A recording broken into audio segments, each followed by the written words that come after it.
So we are starting with the next topic, that is Roundtable Conference. Roundtable Conference, also known as RTC, ये कब होती है? ये होती है तीन राउंड टेबल कॉन्फ्रेंस होती हैं। सबसे पहले 1930, 31 एंड 32। तो 1930 से 32 तक इन 3 सालों में आपकी 3 राउंड टेबल कॉन्फ्रेंस होती हैं। ये क्यों होती हैं, ये क्या है, इस वीडियो में हम ये सीखेंगे। ठीक, तो राउंड टेबल कॉन्फ्रेंस समझने से पहले हमें इसकी पीछे का बैकग्राउंड समझना पड़ेगा। बैकग्राउंड समझना हमें कैसे पड़ेगा कि 1927 में आपका साइमन कमीशन हुआ था। साइमन कमीशन क्या था? Simon commission was basically an attempt by the British to draft a new constitution. तो 1927 में ब्रिटिश की अटेम्प्ट थी साइमन कमीशन को लेकर कि उनको एक नया कॉन्स्टिट्यूशन बनाना है।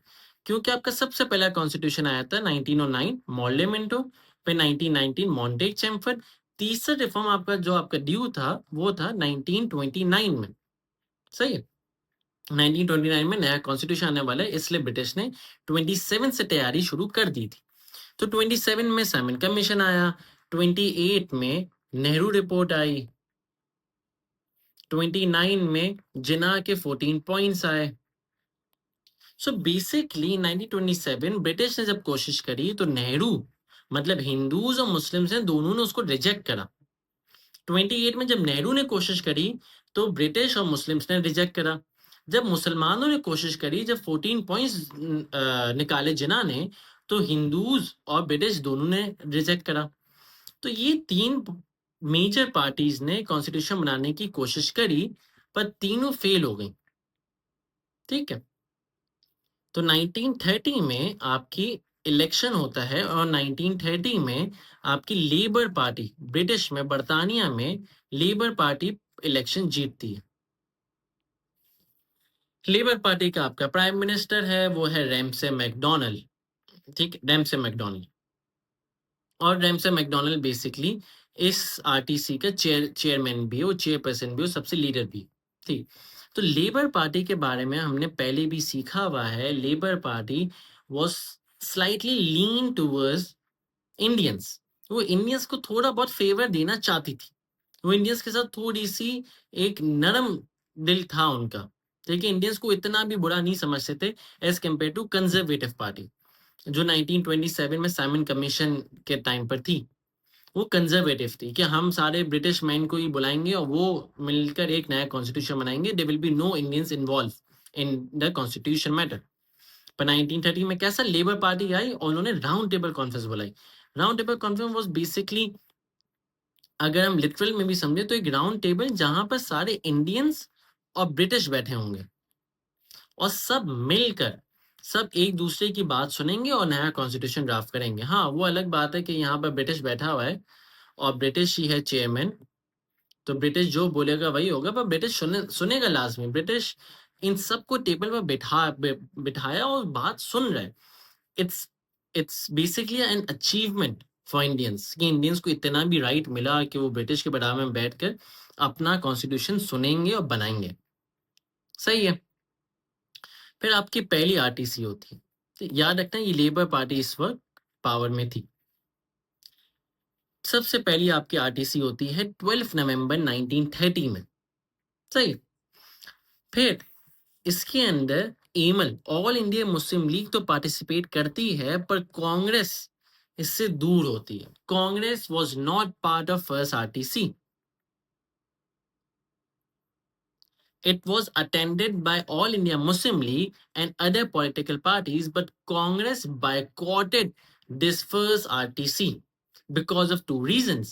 सबसे पहला रीजन, कांग्रेस ने कहा कि आपने मेरी नेहरू रिपोर्ट क्यों नहीं मानी 28 वाली, तो मैं भी आपकी ये रिपोर्ट नहीं मानूंगा।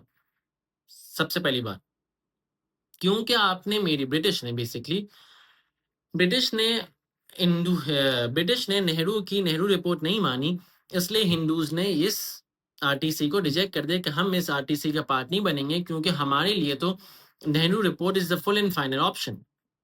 सेकेंड पॉइंट, इसके बाद नेहरू रिपोर्ट के रिजेक्शन के बाद हिंदूज ने सिविल डिसोबीडियंस मूवमेंट शुरू कर दी थी।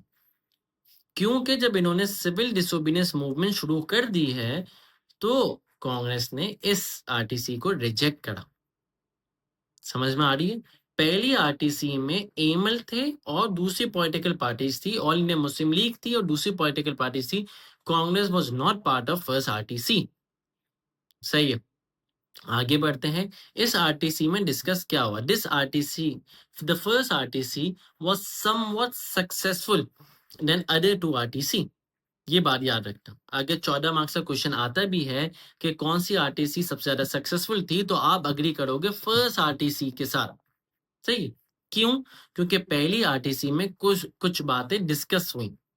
सबसे पहली बात जो डिस्कस हुई वो था डोमिनियन स्टेटस, कि इंडियंस को हिंदू बेसिकली इंडिया को डोमिनियन स्टेटस मिलेगा, with all powers will be given to Indians, only the defence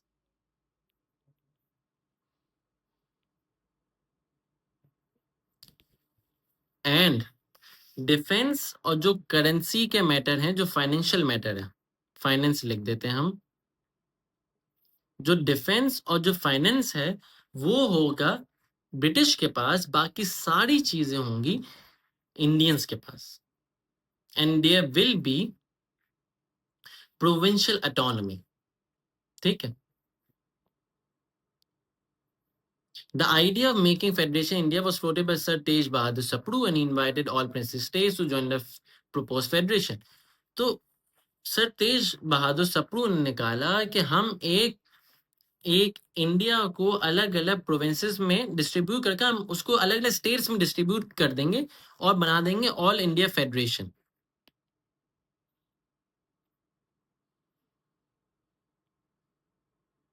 sir तेज बहादुर सप्रू ने बोला हम ऑल इंडिया फेडरेशन बना देंगे, सॉरी, हम ऑल इंडिया फेडरेशन बना देंगे और उसके अंदर हर स्टेट के पास अपनी गवर्नमेंट होगी और वो दे will B one supreme leader जो उन सबको देखभाल करेगा। बाकी हर एक स्टेट की अपनी अपनी गवर्नमेंट होगी, ये सर तेज बहादुर सप्रू ने कहा। ठीक है। बेसिकली यहाँ पर क्या क्या बातें डिस्कस हुई? सबसे पहले डिस्कस हुई डोमिनियन स्टेटस मिलेगा। दूसरी बात आपकी डिस्कस हुई कि प्रोविंशियल ऑटोनॉमी मिलेगी। यहाँ पर हम लिख देते हैं कि प्रोविंशियल ऑटोनॉमी भी डिस्कस होती है इस आरटीसी में। दूसरी जो तीसरी बात जो आपकी डिस्कस होती है वो होती है separate electorates will be awarded to minorities. सही है, separate electorates will be awarded to minorities. Basically it was a Muslim demand, provincial autonomy was also a Muslim demand. सही है। ये आपकी कंक्लूड होती है फर्स्ट आरटीसी। पहली आरटीसी में से आपकी इतनी बातें हुई। दूसरी आरटीसी जो होती है, दूसरी आरटीसी से पहले जस्ट पहले आपका होता है गांधी एडविन पैक्ट ऑफ 1931। हमने जैसे कि सीखा कि पहली आरटीसी में there was no representative of Congress. Congress का कोई भी रिप्रेजेंटेटिव नहीं था because they were part of civil disobedience movement. तो सेकेंड आरटीसी आपकी होने से पहले जो एडविन है, लॉर्ड एडविन ये डिसाइड करते हैं कि मैं गांधी के साथ एक पैक्ट साइन कर लेता हूं, एक ट्रीटी साइन करता हूं, उसको मनाता हूं कि वो इस आरटीसी में तो जरूर आए। क्योंकि पहली आरटीसी में आपकी बातें तो बहुत हुई, पर इसमें मसला क्या था? वो मसला ये था कि जो कांग्रेस है वो 60 to 70% ऑफ इंडिया को रिप्रेजेंट करती है। कांग्रेस जो है is not one of the is the major political party, is the only major political party जो 60 to 70% इंडियंस को रिप्रेजेंट करती है। समझ रहे हो? सीख रहे हो? कांग्रेस एक बहुत बड़ी पॉलिटिकल पार्टी है और अगर आपने कांग्रेस के बिना कॉन्स्टिट्यूशन बना लिया, माजरत भाई माजरत, फिर तो आपके साथ बहुत बड़ा होगा। पे ये दोबारा सिविल डिसोबीडियंस मूवमेंट पर तो अभी ही आए हुए हैं, तो अब ये लोग क्या करेंगे? अब तो शायद ब्रिटिश को मार दें, ब्रिटिश के साथ क्या कर दें ये लोग, अगर इनके बगैर अब कॉन्स्टिट्यूशन बन गया और मुस्लिम्स को ये सारे राइट्स दे दिए, सेपरेट इलेक्टोरेट्स भी दे दिया, प्रोविंशियल ऑटोनॉमी भी दे दिया, कांग्रेस तो पे ब्रिटिश को नहीं छोड़ती। तो कांग्रेस के बिना आप कॉन्स्टिट्यूशन नहीं बना सकते। तो इसीलिए this first RTC was a failure because there was no Indian, basically there was no Congress representative. तो इसलिए हम कॉन्स्टिट्यूशन नहीं बना सकते। सेकेंड आरटीसी से पहले आपका गांधी एडविन पैक्ट साइन होता है, ठीक है। गांधी एडविन पैक्ट क्या होता है, ये 1931 में पैक्ट होता है, जिसमें जो एडविन है, जो ब्रिटिश है, वो कांग्रेस को मनाने की कोशिश करता है कि कांग्रेस इस आरटीसी में आए। तो कांग्रेस अभी के लिए अपनी इंडिपेंडेंस की जो डिमांड, जो सेल्फ रूल की डिमांड है, उसको जरा 2 मिनट के लिए लगाम देगी, जरा 2 मिनट के लिए रुकेगी, थामेगी इस सेल्फ रूल वाली बात को। दूसरा, सेकंड राउंड टेबल कॉन्फ्रेंस को अटेंड करेगी। तीसरा, वो सिविल डिसोबीडियंस मूवमेंट को भी रोक देगी। So basically for a short term वो सिविल डिसोबीडियंस मूवमेंट को भी रोकेगी, वो अपनी सेल्फ रूल वाली बात को भी जरा थामेगी। तीसरा, वो राउंड टेबल कॉन्फ्रेंस का भी हिस्सा बनेगी, वो अटेंड करेगी।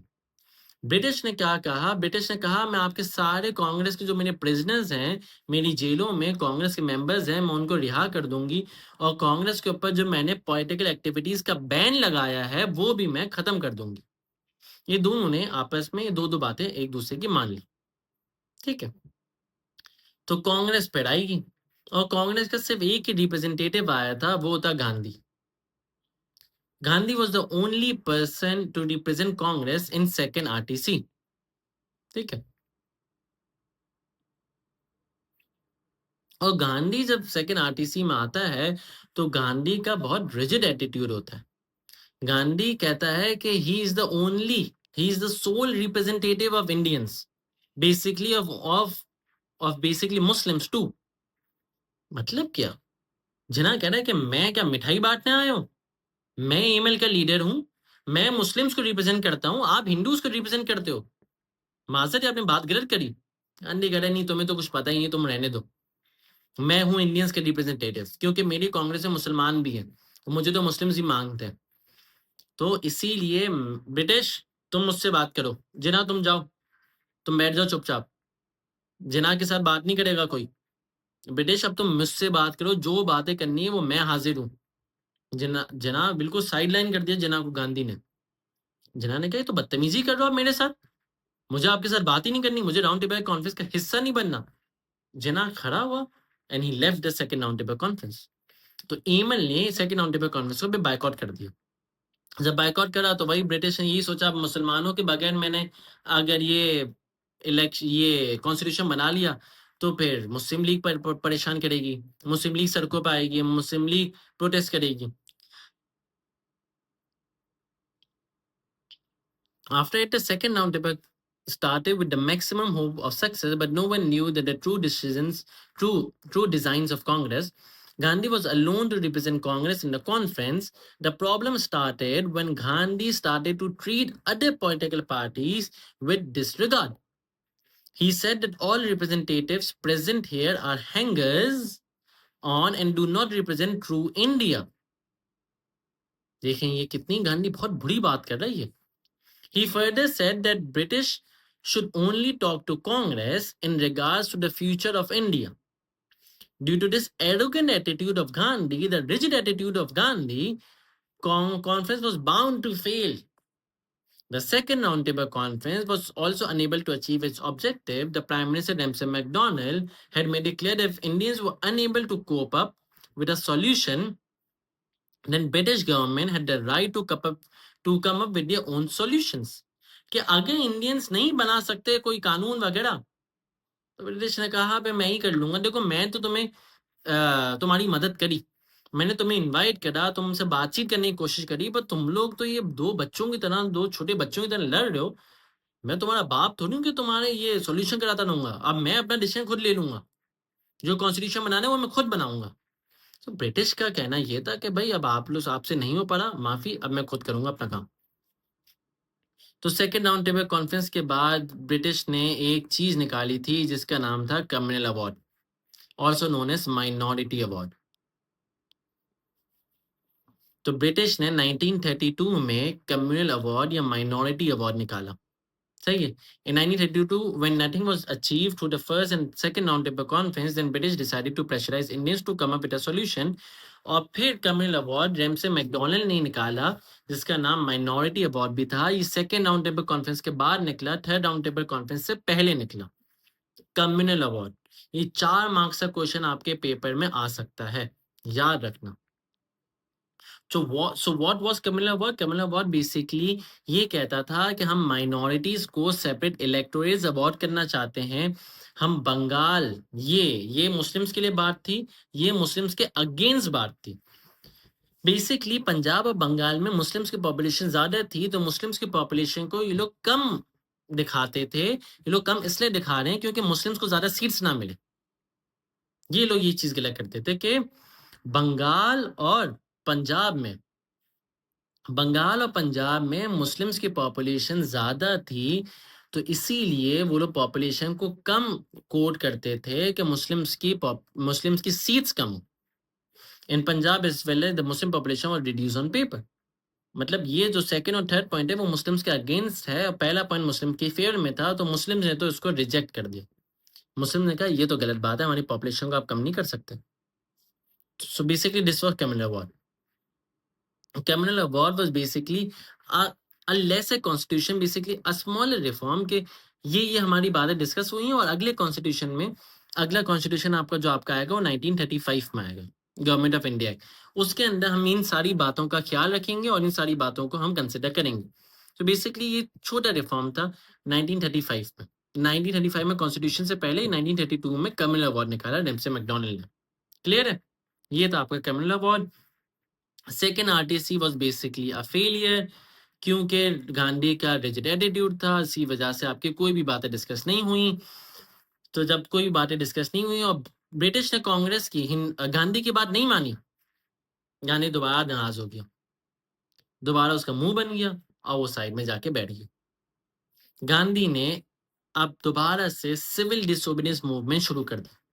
उसने सेकेंड राउंड टेबल कॉन्फ्रेंस में तो अटेंड की, वो गांधी इम्पैक्ट की वजह से, पर थर्ड राउंड टेबल कॉन्फ्रेंस में गांधी ने सिविल डिसोबीडियंस मूवमेंट शुरू कर दी थी, तो इसीलिए Gandhi was not part of third round table conference. Also Jinnah ने गांधी का जब रेडिड एटीट्यूड देखा, तो जिन्ना तो पॉलिटिकल एग्जाइल में चला गया था। जिन्ना ने ये सब चीजें छोड़ दी और जिन्ना चला गया लंदन। लंदन में भी जिन्ना का घर था, तो जिन्ना अपने घर पर चला गया और जिन्ना ने बोला मैं अब पॉलिटिक्स से दूर हूँ और मुझे कोई थर्ड राउंड टेबल कॉन्फ्रेंस में बुलाए ना।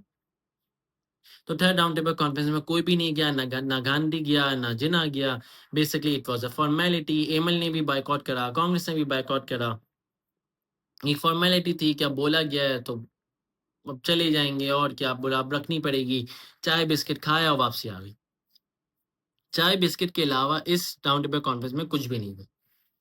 तीसरी round table conference was the major failure. Second was on the second, and first जो थी वो सबसे बहुत हद तक सक्सेसफुल थी। वो अच्छी एक राउंड टेबल कॉन्फ्रेंस थी, क्योंकि उसके अंदर कुछ बातें डिस्कस हुई थी। कुछ बातें मानी नहीं गई, पर डिस्कशन लाजमी हुई थी इस राउंड टेबल कॉन्फ्रेंस में। तो अगर 14 मार्क्स से सवाल आता है तो आप फर्स्ट राउंड टेबल कॉन्फ्रेंस के साथ जाओगे। अब हम कुछ आंसर्स देख लेते हैं।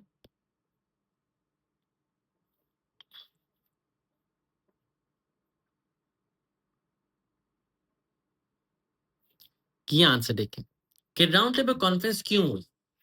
Why was round table conference held from 1930 to 1932? क्योंकि Simon commission was rejected by Indians and it had no Indian representations and all were British members, so it was never agreed by Indians, and Indians started to appeal Simon to go back to his country. तो Simon commission के rejection में round table conference हुई।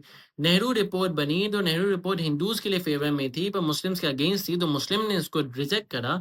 Also British also rejected this Nehru report. There were great distances between two Indian nations. British knew that these distances couldn't resolve problems. ये अलग अलग करेंगे तो अलग अलग में किसी का भला नहीं होगा, तो मैं ही वो एक अच्छी रिप्रेजेंटेटिव बनूंगी इन दोनों के लिए, इन दोनों की बातें सुनकर मैं एक नया कॉन्स्टिट्यूशन बनाऊंगी, ऐसा कहना था ब्रिटिश का। There were violence and threat all over India. Hindu wanted Nehru report to be agreed, so they lead a civil disobedience in 1930. On the other hand, the Muslims were furious and wanted the constitution to be made according to Jinnah's 14 points. वही बात है, तीनों बात है। 27 में Simon commission आया, वो reject हुआ तो ये आनी थी। नेहरू रिपोर्ट हुई तो ये आनी थी। जिन्ना के 14 पॉइंट्स हिंदूज और ब्रिटिश को नहीं मानने थे, तो ये था जो राउंड टेबल कॉन्फ्रेंस थी वो आना लाजमी थी। सही है। इसके अंदर आप अलग-अलग राउंड टेबल कॉन्फ्रेंस को डिस्कस नहीं करोगे, आप क्यूमुलेटिवली बता दोगे कि सारी राउंड टेबल कॉन्फ्रेंस क्यों हुई। ये नहीं बताओगे कि पहली क्यों हुई, दूसरी क्यों हुई, तीसरी क्यों हुई, ये बताओगे तो आंसर ही गलत है। आपको क्यूमुलेटिवली बताना पड़ेगा कि तीनों राउंड टेबल कॉन्फ्रेंस क्यों हुई, वो इसका आंसर ये है। सही है। ये आपका 7 मार्क का क्वेश्चन था। आज के लेक्चर में हमने आरटीसी पढ़ा, हमने गांधी एडविन पैक्ट देखा, हमने कैमिनल अवार्ड भी देखा। हमने इस 4 मार्क्स का आपका गांधी इरविन भी आ सकता है, कम्युनल अवार्ड भी आ सकता है, also known as minority award, जो रैमसे मैकडॉनल्ड ने निकाला था माइनॉरिटीज के लिए, जिसके अंदर उन्होंने माइनॉरिटीज को सेपरेट इलेक्टोरेट्स दिए थे, पर पंजाब और बंगाल में मुस्लिम की पॉपुलेशन को बहुत कम कर दिया था। Basically this was RTC that held in 1930 to 1932।